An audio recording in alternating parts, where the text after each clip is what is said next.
अरे भाई भाई भाई भाई भाई गॉडजिला। ओके ओके ये उठ रहा है, बट वेट, नहीं मतलब गुलाबी गुलाबी गॉडजिला, साले बारबी। ऑल राइट, तो मार्वल के जीसस की भक्ति के बाद अब टाइम हो गया है बंदर और छिपकली की प्रेम कहानी का, क्योंकि Godzilla x Kong new empire का ट्रेलर आ चुका है and it did not disappoint. तो ये ब्रेकडाउन वीडियो होने वाला है, तो पोटेंशियल स्पॉयलर्स पिक्चर को लेकर हो सकते हैं। अभी बता रहा हूँ, फिर बाद में बोलो। तो लाइक ठोको, शुरू करते हैं। तो ट्रेलर की शुरुआत ही दो इम्पैक्टफुल सीन से होती है। कॉन्ग अपना गॉन्टलेट पहने हॉलो अर्थ से बाहर आता है, साथ में ये बेचारे ऊंट लोग भी अपनी जान बचा के भाग रहे हैं। और गॉडजिला जो ऑलरेडी इवॉल्व हो चुका है, ये भाई को काटने का इतना शौक है। गॉडजिला वर्सेस कॉन्ग में अपने स्पाइक से शिप काटे थे और यहाँ ब्रिज काट रहा है और बंदा सुपर पिस्ड है। पर ट्रेलर में इस सीक्वेंस के टाइम जो बोला गया वो काफी इंटरेस्टिंग था। The Titans were the guardians of nature,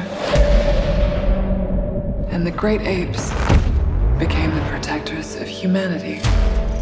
finally हमें टाइटन्स की हिस्ट्री के बारे में कुछ जानने को मिला। Titans as a guardians of nature और the great apes as a protectors of humanity. Okay, तो अगर तुमने इसका पिछले ट्रेलर देखा है तो तुम समझ गए होगे कि इधर कुछ तो गड़बड़ घोटाला है, क्योंकि ये लाल खटमल प्रोटेक्टर ऑफ द ह्यूमैनिटी तो नहीं लगता, बल्कि he won't mind killing all the humanity. एक काफी इंपॉर्टेंट प्लॉट पॉइंट था ये क्लिप, जिसमें जिया को अब कुछ विजन्स आना शुरू हो चुके हैं और ट्रेलर में हमें ये बताया भी जाता है कि अर्थ के बीच में से कुछ सिग्नल्स आ रहे हैं और उसको ऐसा फील हो रहा है कि कुछ तो गड़बड़ है। और सिर्फ उसे ही नहीं, कॉन्ग और गॉडजिला भी ये फील कर सकते हैं। और अगर आप सोचे कि ये विजन्स इसी को क्यों आ रहे हैं, बाकी इंसान को क्यों नहीं, तो मुझे जो लगता है कि जिया के एंसेस्टर्स हॉलो अर्थ से बिलोंग करते हैं। और हमने फर्स्ट ट्रेलर में भी तो देखा था कि हॉलो अर्थ में लोग रहते हैं, तो हॉलो अर्थ में रहने वाले टाइटन्स या लोग आसपास किसी भी टाइटन को सेंस कर सकते हैं। और ये चीज हमने गॉडजिला वर्सेस कॉन्ग में भी तो देखी थी, जब जिया को ऑलरेडी पता चल गया था कि गॉडजिला आ रहा है। या इस सीन में कॉन्ग ऑलरेडी गॉडजिला को सेंस कर पा रहा था, तो यहाँ भी गॉडजिला, कॉन्ग और जिया इस सिग्नल को भी फील कर पा रहे हैं और उल्टा फटी पड़ी है उनकी। तो ट्रेलर पर वापस आते हैं। तो जिया के विजन वाली सीन्स का एक शॉट जो बहुत ही इंपॉर्टेंट है वो है ये। इस शॉट में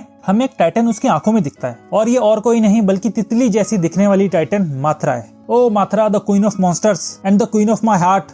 okay, enough simping for a तितली। तो इसको हमने लास्ट किंग ऑफ मॉन्स्टर्स में देखा था, जिसमें उसने अपने आप को सैक्रिफाइस कर दिया था गॉडजिला को पावर अप करने के लिए। और अगर आपको पता नहीं तो माथरा मरने के बाद भी अपने अंडे के थ्रू रिबॉर्न कर सकती है और अपनी सारी मेमोरीज नेक्स्ट जनरेशन में ट्रांसफर कर सकती है। तो टेक्निकली ये किंग ऑफ मॉन्स्टर्स वाली माथरा का ही पुनर्जन्म वाला रूप है। और आई थिंक जिया को विजन्स दिखाने के पीछे भी इसी का हाथ है, क्योंकि हमें पता है एक certain group of people titans को पूछता है और हॉलो अर्थ में दिखाए गए लोग भी वही लोग होंगे जो माथरा को पूछते होंगे। और इसका हिंट हमें इस वाले शॉट में देखने को मिलता है। तो आई थिंक माथरा का इस पिक्चर में काफी इंपॉर्टेंट रोल होने वाला है। फिर हमें गॉडजिला का एक पावर अप शॉट देखने को मिलता है, जिसमें वो ब्लू कलर का है और ये इवॉल्व होने से पहले का है, क्योंकि हमें ये ऑलरेडी पता है कि ये भाई गुलाबी गुलाबी होने वाला है। तो इधर वो उसी पावर का इस्तेमाल करता है जो उसने किंग ऑफ मॉन्स्टर्स में गिदोरा को हराने के लिए करी थी। इसके बाद हमें एक इंटरेस्टिंग शॉट देखने को मिलता है। तो इधर सिटी में एक ब्लू डिस्ट्रक्शन के बीच गॉडजिला हमें कोने में किसी और मॉन्स्टर से फाइट करता हुआ नजर आता है। अब ये मॉन्स्टर कौन है उसके बारे में हम आगे बात करेंगे, क्योंकि काफी इंपॉर्टेंट एस्पेक्ट होने वाला है इस पिक्चर का। और इसके बीच में आपको स्कार किंग नजर आ रहा है। अब अगर नजर घुमाओ तो कॉन्ग आपको कहीं नहीं दिखेगा, पर अगर थोड़ा जूम करे तो कॉन्ग हमें इधर स्कार किंग के नीचे दिखाई पड़ रहा है। पर वो उसके नीचे क्या कर रहा है, अब आप समझदार हो तो खुद ही चला लो अपना दिमाग। तो ट्रेलर में आगे हम वही गोल सा सर्कल देखते हैं जो हमने पहले वाले ट्रेलर में देखा था, और ये भी एक पोर्टल है हॉलो अर्थ का। और हम देखते हैं कि कॉन्ग, जिया और उसकी गैंग उसके अंदर जाते हैं। तो उसके बाद वो हॉलो अर्थ में ट्रैवल करते हैं। कॉन्ग को उसकी एक्स मिलती है, वो मिनी कॉन्ग से मिलते हैं जिसका नाम सुको है। उनको स्कार किंग के हाथ के प्रिंट्स दिखते हैं। फिर सुको कॉन्ग को स्कार किंग के अड्डे पे ले जाता है, जहाँ उसकी पूरी एप्स की आर्मी है। और फिर उसकी मुलाकात होती है स्कार किंग से।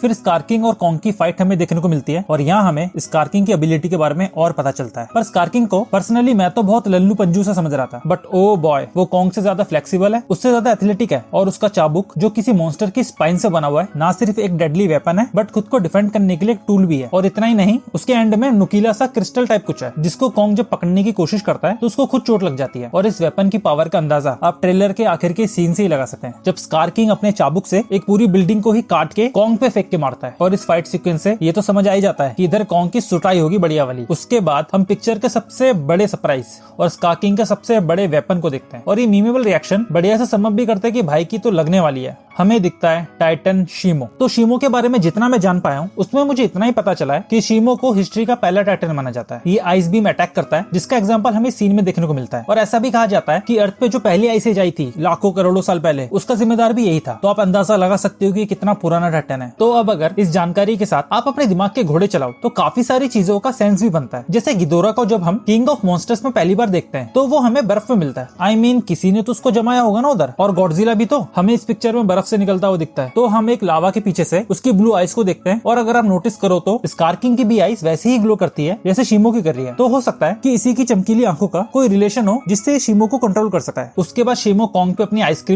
आइसक्रीम आइस बीम छोड़ता है जिसको वो अपने एक्स से रोकने की कोशिश करता है, और शायद इसी के दौरान उसका हाथ भी इंजर्ड हो जाता है क्योंकि इस शॉट में उसका हाथ भी जम रहा है। तो शायद इसी के बाद वो जाएगा, थोड़ा अपग्रेड करेगा खुद को, वो इन्फिनिटी गॉन्टलेट वगैरह पहनेगा। पिछली फिल्म में एक्स मिल गई, इस पिक्चर में इन्फिनिटी गॉन्टलेट मिल गया, अब अगली पिक्चर में आयरन मैन का सूट मिलना बाकी है। उसके बाद हमको कुछ फटाफट कूल शॉट्स देखने को मिल जाते हैं। गॉडजिला पिंक बन चुका है, कॉन्ग का हाथ अपग्रेड हो चुका है, गॉडजिला कॉन्ग की मुलाकात भी हो गई, एंड फॉर सम रीजन दोनों लड़ने भी लगते हैं। गॉडजिला पिंक कलर की एटॉमिक ब्रेथ छोड़ रहा है। मैंने कभी सपने में भी नहीं सोचा था कि मैं कभी गॉडजिला को पिंक कलर की एटॉमिक ब्रेथ छोड़ता हुआ देखूंगा, लेकिन फिर एक बड़ा मजेदार सा सीन देखने को मिलता है। स्कार किंग मिनी कॉन्ग को ऐसे गर्दन से पकड़ लेता है और ये बात कॉन्ग को हजम नहीं होती। वो ऐसे उचक के आता है और स्कार किंग के मुंह पे एक मुक्का दे मारता है, और इसी वजह से कम नहीं करके एक आधा कुतुब मीनार जितना उसका एक दांत होगा वो उसके मुंह से निकल के 2 बिल्डिंग दूर जाके गिरता है। और इसलिए आई लव मॉन्स्टरवर्स, ये आपको मजे दिलाएंगे पर स्टेरॉइड्स में। और फिर ट्रेलर खत्म होता है गॉडजिला और कॉन्ग ऐसे सीना चौड़ा करके धूप करते हुए। तो भाई ट्रेलर काफी बढ़िया लगा मुझे। मतलब यही तो मेरा सपना था कि जिंदगी में एक बंदर और छिपकली को टीम अप करते हुए देखूंगा, वो भी एक दूसरे बंदर और छिपकली के खिलाफ। पहले डेडपुल और वुल्वरीन, अब गॉडजिला और कॉन्ग। भाई टैग टीम का फैशन चल रहा है, और अब अगर मोरबियस और मैडम वेब का भी टीम अप देखने को मिल जाए तो मजे की सारी सीमा ही पार हो जाएगी। तो इसी के साथ वीडियो को यहीं रैप करते हैं। वीडियो पसंद आए तो लाइक एंड शेयर करना, कमेंट से मुझे अपने थॉट्स बताना, चैनल पे नए हो तो सब्सक्राइब कर देना। मैं मिलता हूं आपसे अगली वीडियो में।